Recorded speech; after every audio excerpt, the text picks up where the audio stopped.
Welcome to the program, everyone. This is Politics Spotlight. Amidst the shifting ground and the double speak by political aspirants over contentious issue of political flag bearers, candidate consensus, alarming financial imprudence among aspirants and delegates, number of presidential aspirants across several political parties, and concern about the threat level of insurgents and other state actors. Why the National Apprehension Ranges, eminent lawyer and founder of Afe Babalola University Ado-Ekiti, Chief Afe Babalola, has called for a hold on the planned general election in the country. Many have kicked against the suggestion, and some others wondered why he was flying this kite at a time when it was expected that the third leg of Nigeria tripod should have a go at the presidency. Why alleging that Babalola's framework for an interim government and stoppage for 2023 election was a poor rehearsal of his position in 2021. The Nigeria Indigenous and Nationalist Alliance for Self-Determination, NINAS, the secretary, as Tony Inandi, said that rather than allowing President Muhammadu Buhari to serve out the remaining month of his tenure, the period should be used to conduct a referendum on the ethnicity and nationality of the country to recommit Nigeria. The salient question in the mind of Nigeria are many. One of it is what guarantee that the party in power wants to ensure the occurrence of the forthcoming election. Nigerians are asking how secure would the contender be as they embark on electoral processes. What happens if the election do not hold is another question in the mind of Nigerians. On this episode today, we want to examine the innumerable challenges ahead of the 2023 general election and the way out. And on the show today with me is Barrister Oduoye, a stalwart of PDP in Osun State, and I'm Additional Olanrewaju. The show begins in a moment.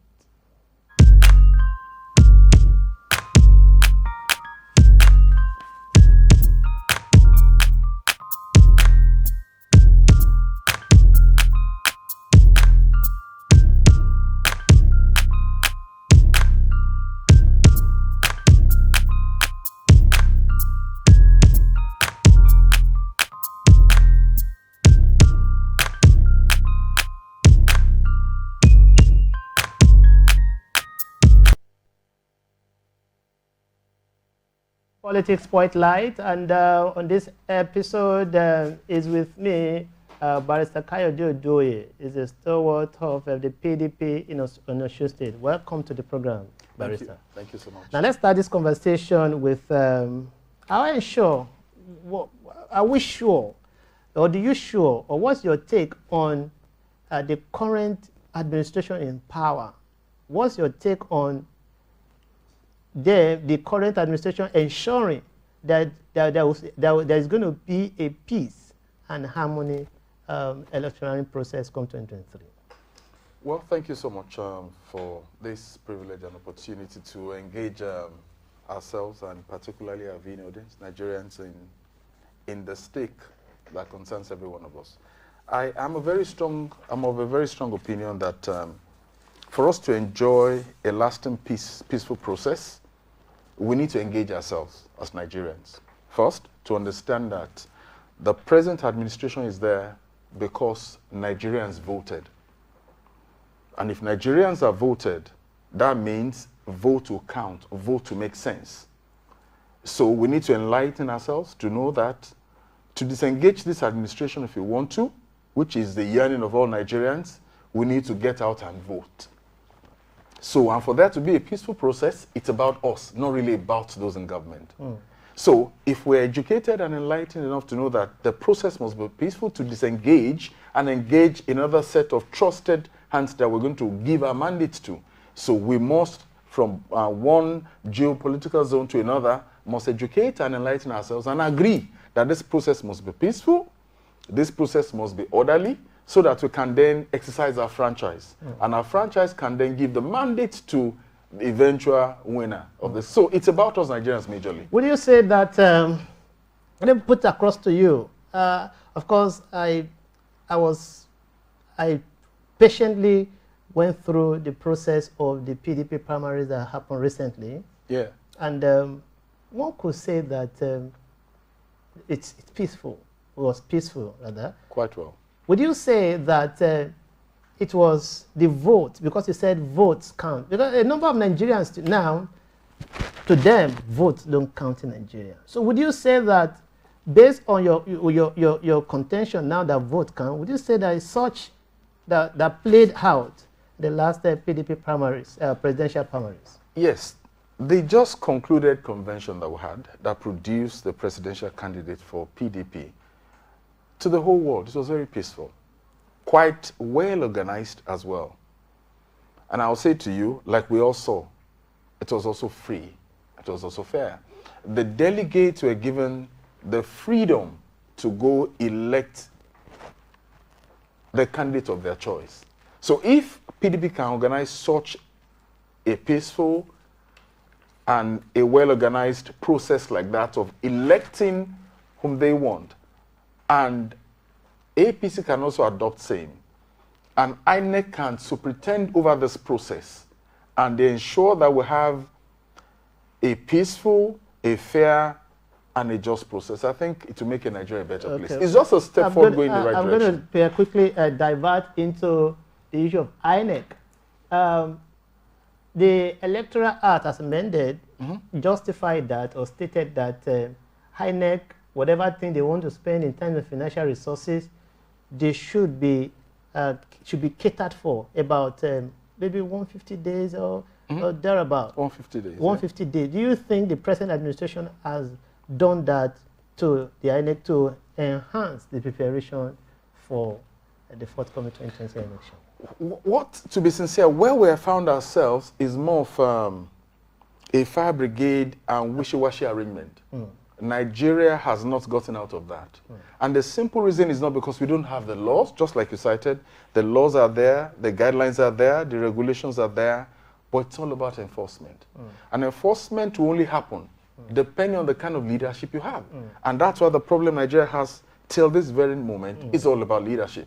So get the right leaders who are forthright, who have integrity, who are there for the sake of good governance, providing welfare, security, and better being for Nigerians. They will apply. The reason why the laws are there are for us.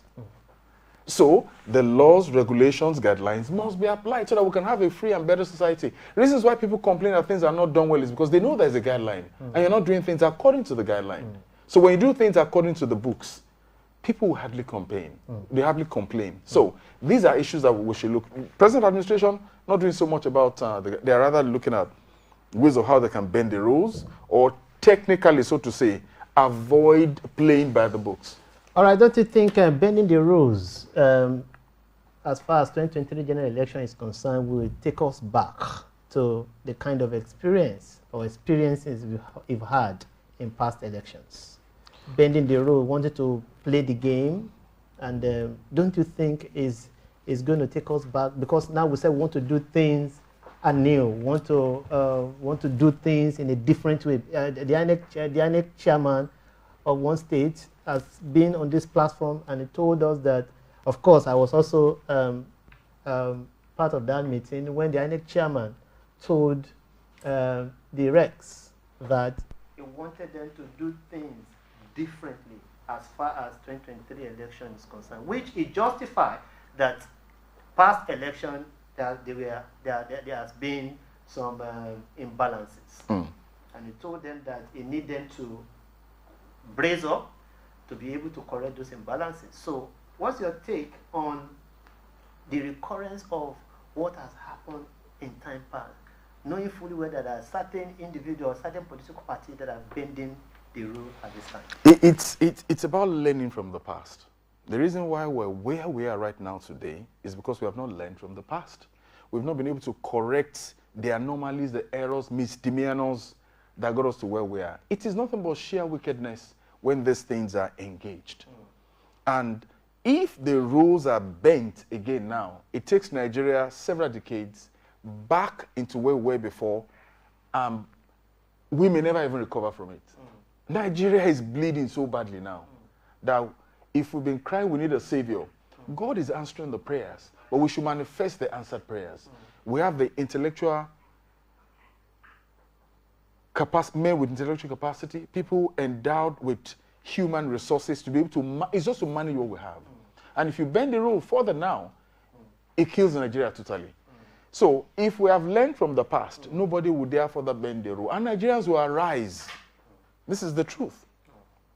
Because it's like the string of the last hope for us. Nigerians will arise. Nigerians need to know that whoever is in government is there because this is no more military. It's civilian. We voted. Even if somebody wins with 10 votes, 5 votes eventually, a winner is a winner. So we need to come together consensuously to agree that we need a better Nigeria. We need to come back together. We need to come together consensually to agree. And we are going to go on a break now.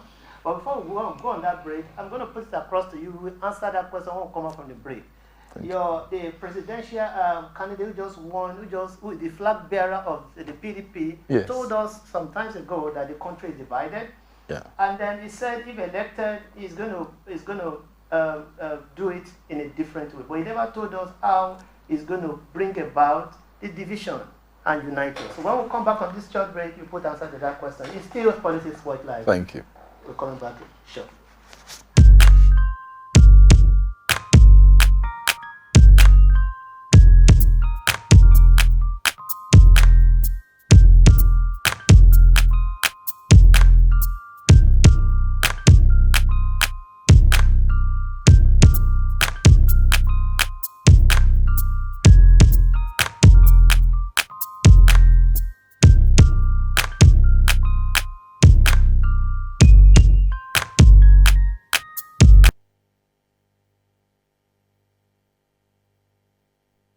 Welcome back to the program. This is still Politics Spotlight, and in the studio is Barrister Oduoye, the stalwart of PDP in Osun State.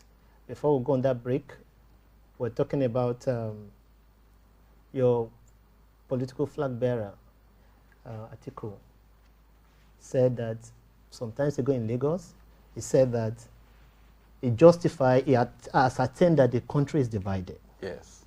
And he said, if elected, he's going to unite the country. But he never told us how. How is your party ready? Because some of the challenge ahead of us is the division we are talking about. This country is divided. Yes. So how is your party going to enhance and bring an end to this division and bring about unity and harmony in governance and to Nigeria in total? The singular reason why there's so much division within the country is because of injustice. There's no other reason why anybody will complain or clamor for a change. It's because they feel shortchanged. They don't have a sense of belonging. And like you mentioned, Atiku Abubakar emerged as a unifier. He's a unifier because he cuts across, not only does he have relationship and interest that cuts across the 6 geopolitical zones of this country. Atiku Abubakar is so matured intellectually, matured even in morals. He has the capacity and the temperament to be able to manage the differences that we have in Nigeria. And somebody like that at this time where we are is someone we need to be able to bring all of us back together. He knows the yearnings of our fellow Nigerians from the southeast. He knows the yearnings of the south-south. He knows that of the Yorubas from the southwest. As a northerner, he lives, dwells, and he has investment and his people in the north as well. So he knows what they want. So someone like that can listen to you, that can understand, can feel your pains, will be able to bring everybody together to the table and then be equitable and fair. Once there's justice, there's equity, the shout for clamor for different things will simmer down. And we'll come together as one, seeing Nigeria as an entity. I will not see myself as a Yoruba anymore. I'll be looking at the sense of patriotism to which I have to serve, commit myself, and build this nation. I will not be afraid to go to the north, to live, to dwell, or do anything because of the arms or dangers or insecurity there. These things will pipe down and it will be better. Don't you think Atiku's victory was based on the fact that is the gesture of the Sokoto State Governor, Aminu Tambuwal. Don't you think his gesture for coming the second time to say he stepped down and called his followers to vote for the victor of the party? Don't you think that gesture hand Atiku that vote? And what do you think? What's your take? What's your advice to other parties? The reality about politics is this. There's a reason for everything. If we take that away from politics, we want to come into morals, we want to come into business, we want to come into religion, come into anything, there's always a reason factor to do everything. How would you not know that there was already an arrangement? This is me thinking, taking you through, thinking outside the box now.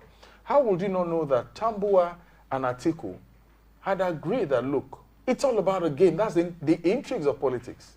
If he had pronounced that position way before the commencement of that primary election, the result might be different.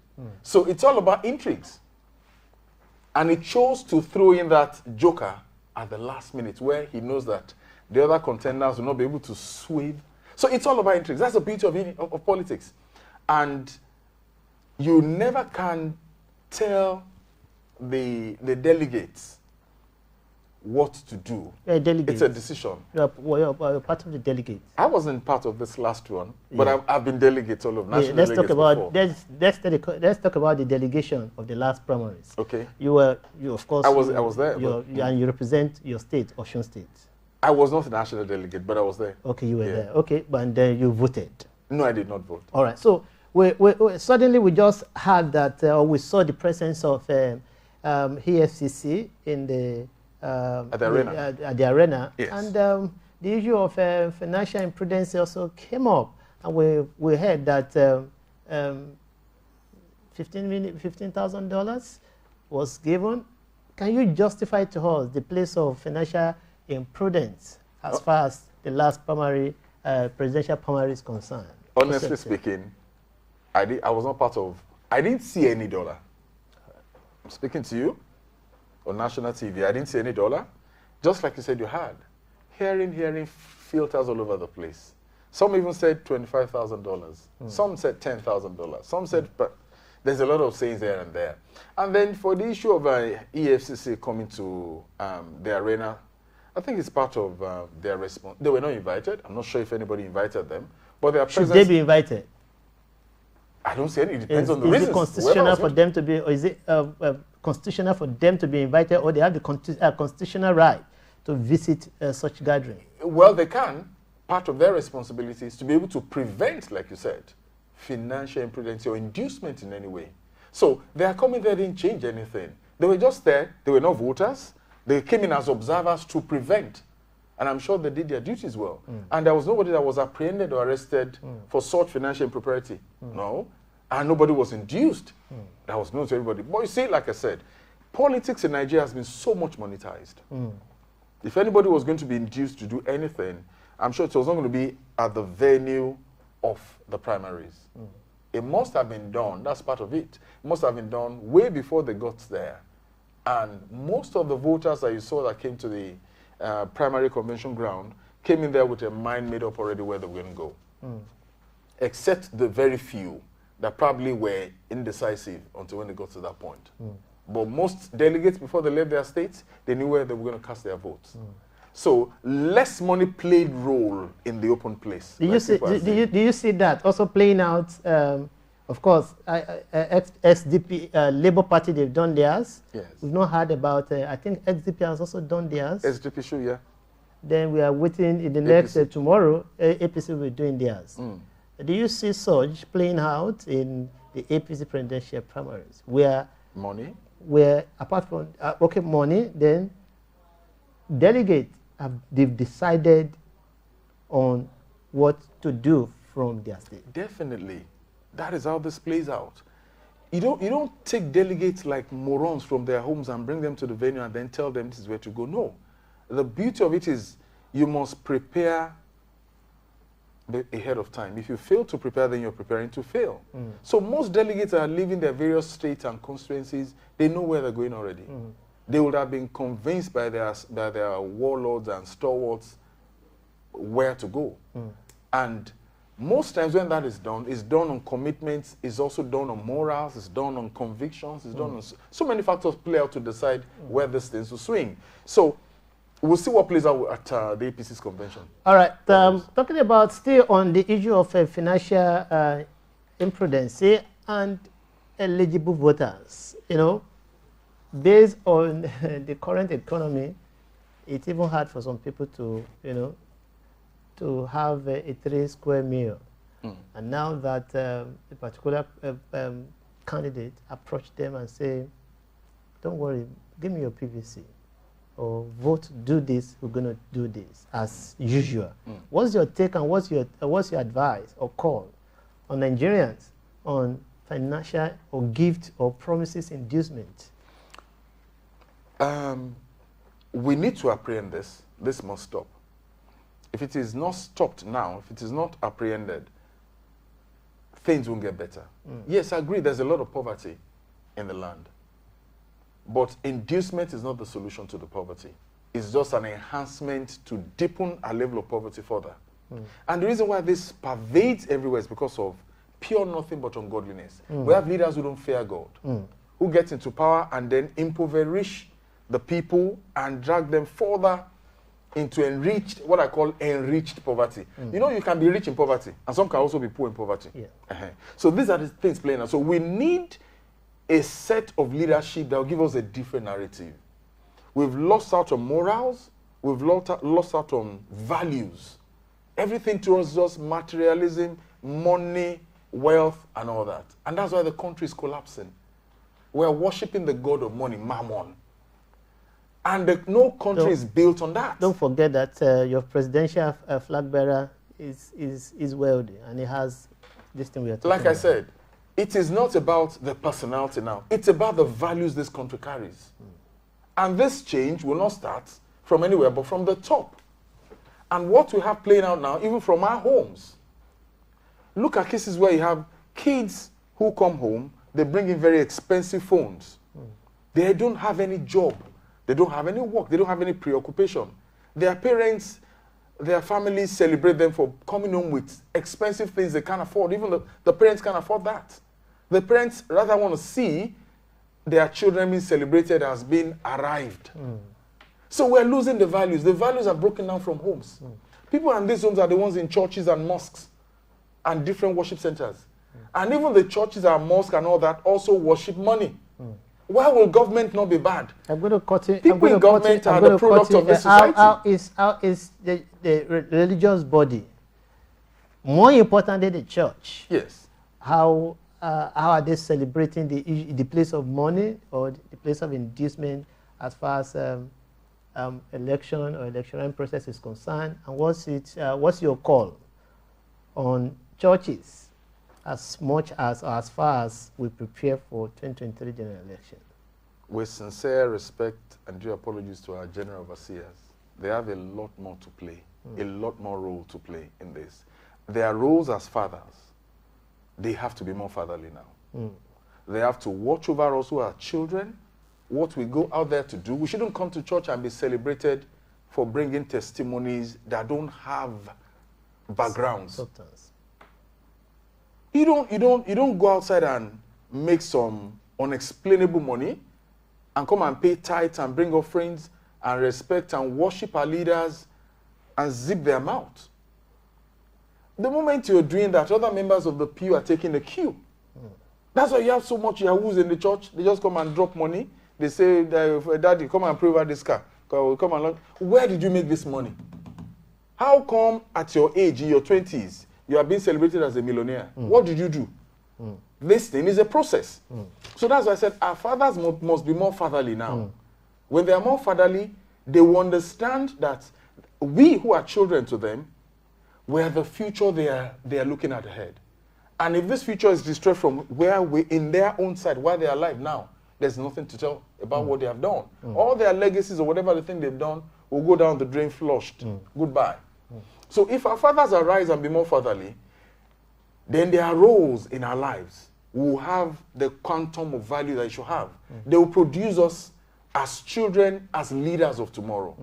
But if they get more concerned about establishing more parishes, buying more private jets, increasing the numbers, what you have in the church now is just a numerical strength, a mixed multitude. It's even growing worse now than what it was before. Nobody really cares. Their interest majorly now is church, make money.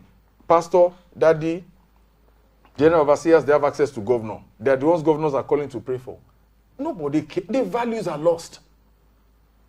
Godliness is being exchanged for something else. So how then do you expect that Nigeria will get better? They are the ones these are the things the scripture taught us. Leaders should run to them for guidance. They should run to them for advices. They should run to them for prayers. Some of us are the ones, some of our fathers are the ones chasing after these governors, chasing after ministers, chasing after presidents. For what, please? How will you be able to guide, advise, and counsel them, even reprimand them where necessary? So this country, the role the church has to play, the church must be more involved. Politics is part of it. The church must be more involved now. Otherwise, all the prayers and fastings and crusades and whatever we're having as churches will end up down the drain when bad leaders are elected. You talked about the issue of value being lost.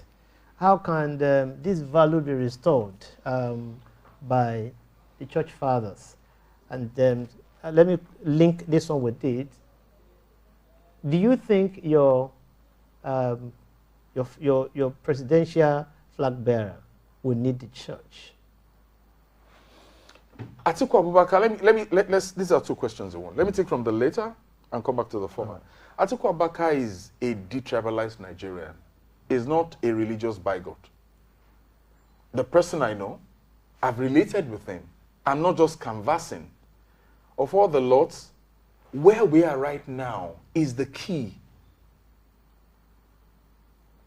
Give me an alternative better, then we'll put it on the narrative, on the scale, and see if it's better. Right now.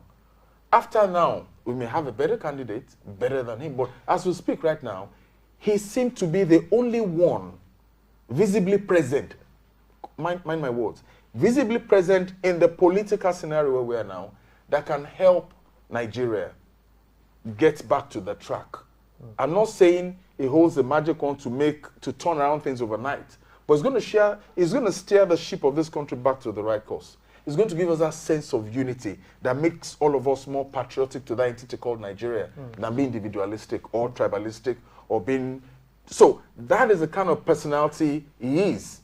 And if you can have a symbol of leadership at the top like that, it will help form us and shape us to line. So that's for him. Then coming back to the church, how do we get the values back? It's not so difficult. Our leaders must show us direction.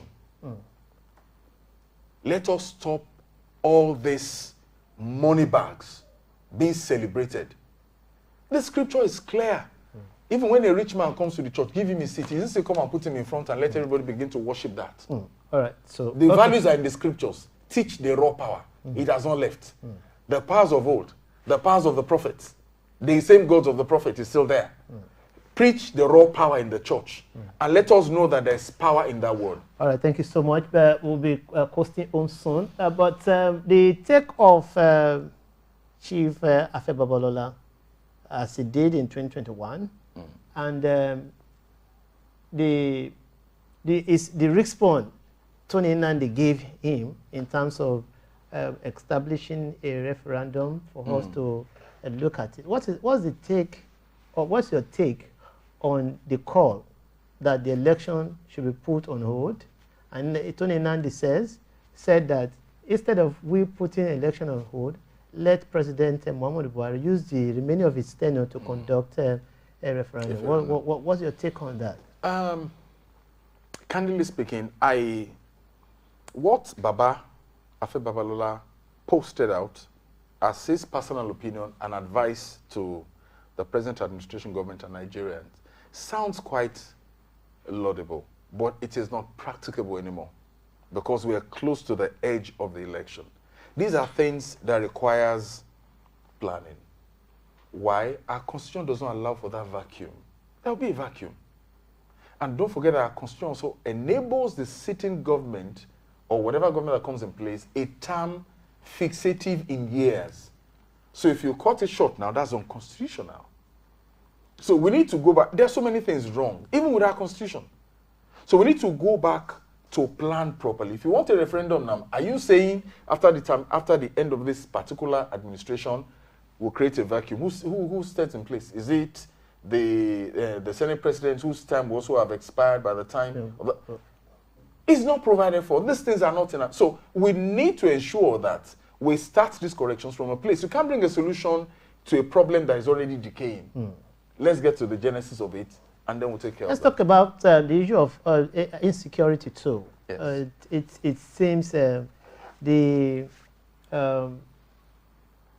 hostage being held, the people being held with the Cardinal train hijack. About a few days ago, there is a video of them clamoring, calling on the government to come to their rescue. And the abductors also told the government in that video that the government rather listened to their plea. Now we have been, of course, you're also going to be part of the moving around, because you are a face of Atiku Abubakar in Osun. So you'll be going around with him. Yeah.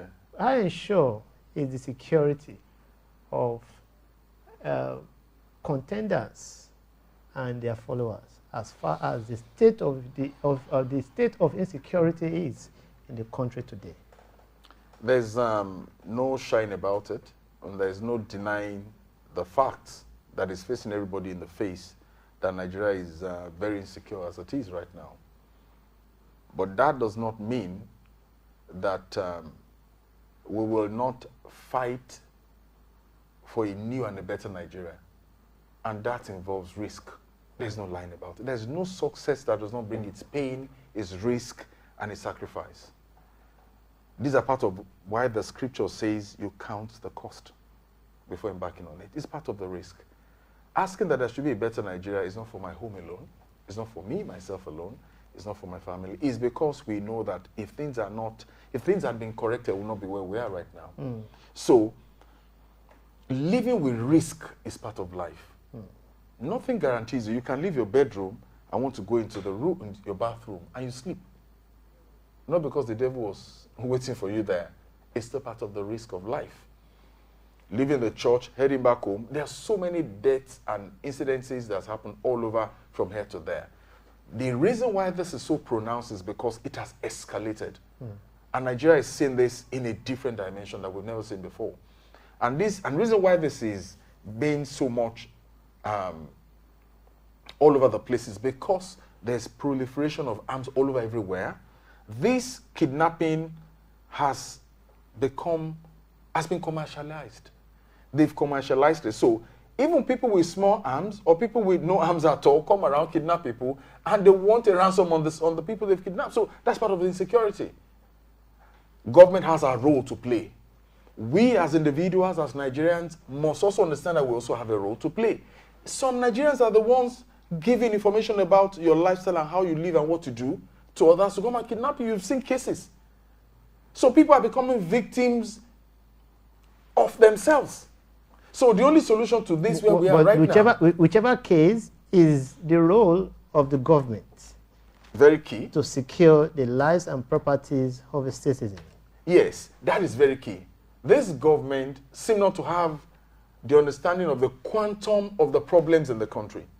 That's why they are in a bit confused state how to approach the issues that have become beleaguering on Nigeria, which is insecurity.